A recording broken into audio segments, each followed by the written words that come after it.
little fella for you to meet. Feel free to pass him around and introduce yourself. I'll explain who he is in a little while. So the thing we've been asked to look at is... Chris Williams. It was a model.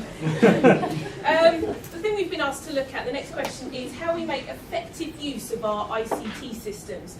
Now, I think everybody in this room can recognise that our hardware across Bucks County Council lets us down from time to time.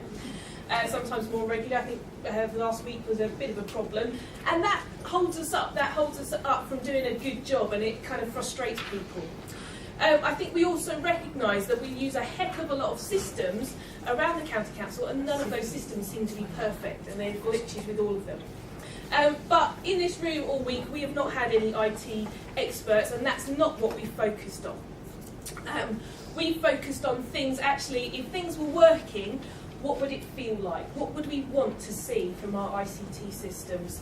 And the things we've come up with are easy wins, and they are not. There's no kind of financial implications to them either, I don't think. And we've separated it into 3 sections. So ICT systems, our knowledge, and the support we get as well. So the first thing, ICT systems. What would we want this to feel like? We'd like to be able to rectify our own problems. So I think there's some systems at the moment, if you put the address in slightly wrong, actually you can't fix that. You have to get IT to roll back the system and do lots of fancy things so you can just rectify an address. How long does that take? But if we had our own, if we were given the permissions to rectify things ourselves, it would be a lot easier and quicker. We want to be confident about the data we're collecting. We have to collect a lot of data. We want to know, actually, is this the right stuff? Is this useful? And are we doing it efficiently as well? We need to ensure that people that need access to this data have access. I know there's issues where systems, some people are using 4 or 5 different systems. They don't talk to each other. So we need at least one person in each team to have access to all of those systems. And so that would reduce the amount of input we have to do. It would reduce, so for example, one worker might have to go to a family and ask for particular information. Another worker from a different team might do the same thing. If they have permission to use cross systems, we wouldn't have to do that. Another issue we've identified is a lot of these systems, when they need updating, they have to go offline. A lot of the systems, that's done during the working week, during a Monday to Friday. If that could just be shifted to a weekend, that would resolve a lot of the issues for kind of the people not having access when they need it. The next thing is our ICT knowledge. So this is a ship that we all need to get on board, and this is being in control of our own destiny ship. We need staff which are fully trained. I recognise we have e-learning. I recognise e-learning is not the best. I know for myself, I press all the buttons and then print off the certificate. I don't remember what I learned. And I think a lot of people are like that. And I think that is my learning style, yes. And I think we've also identified we've got a number of staff with special educational needs. And actually this e-learning does not suit them. And actually that's a bit discriminatory, isn't it? So we need to have an option of classroom-based learning, initially, especially in the induction stage anyway.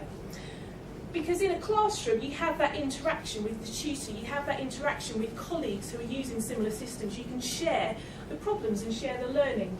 We can also be specific to Bucks County Council systems. So I know one of the systems prompts you to enter something every 4 weeks. But actually in Bucks County Council, we say that needs to be done every 2 weeks. In a classroom, that can be explained. If it's e-learning, that gets missed. Also, it supports different learning styles as well. We need to create a culture of shared knowledge. We have a lot of people within our organisation that do have these skills, that do have this knowledge. We need to value that, and we need to value those skills as part of the work that we're doing, and part of our job really. It's not just on your job description, it's tagged in, oh yeah, you need IT skills as well. It needs to be a valuable part of our job. The last thing is our ICT support. So who's met this person? Where's he got to? Has his head fallen off yet? Oh, that's very good. So that little person making his way around, or flying around hopefully, is our IT super user. So we would like a super user in each team or each unit probably we can all identify who that person's likely to be, because we already know that that person, oh, they always know how the system works, they're really good at IT, everybody goes to them anyway. But we would like that person to have that as part of their job role. It doesn't mean giving them a wage increase or anything like that, but what it may mean is taking something off them so they have time to dedicate to that super user role. These super users across our service should be given ability to kind of escalate any issues. So if there are IT issues, they can have priority access to our ICT team and get support that way. Also, they might recognise common issues across the team they're working with, so common mistakes we're making or common lacking of knowledge. They can put on lunchtime workshops, half-an-hour sessions here and there, just to support their teams in common issues that they're coming up with, and they can facilitate those. We'd also like a bank of resources that people can refer to for these common problems or common mistakes. It might be some YouTube clips or some checklists that people can go to and easily access as and when they need it. And the last thing is, I know some floors, or previously we've had kind of floor walkers. We'd quite like that option, but also it could be virtual as well. So it could be someone you can go to on Link who will talk you through what you're seeing on your screen, which button to press, how to do that, and that sort of thing. So that's kind of what we'd like to see from the IT.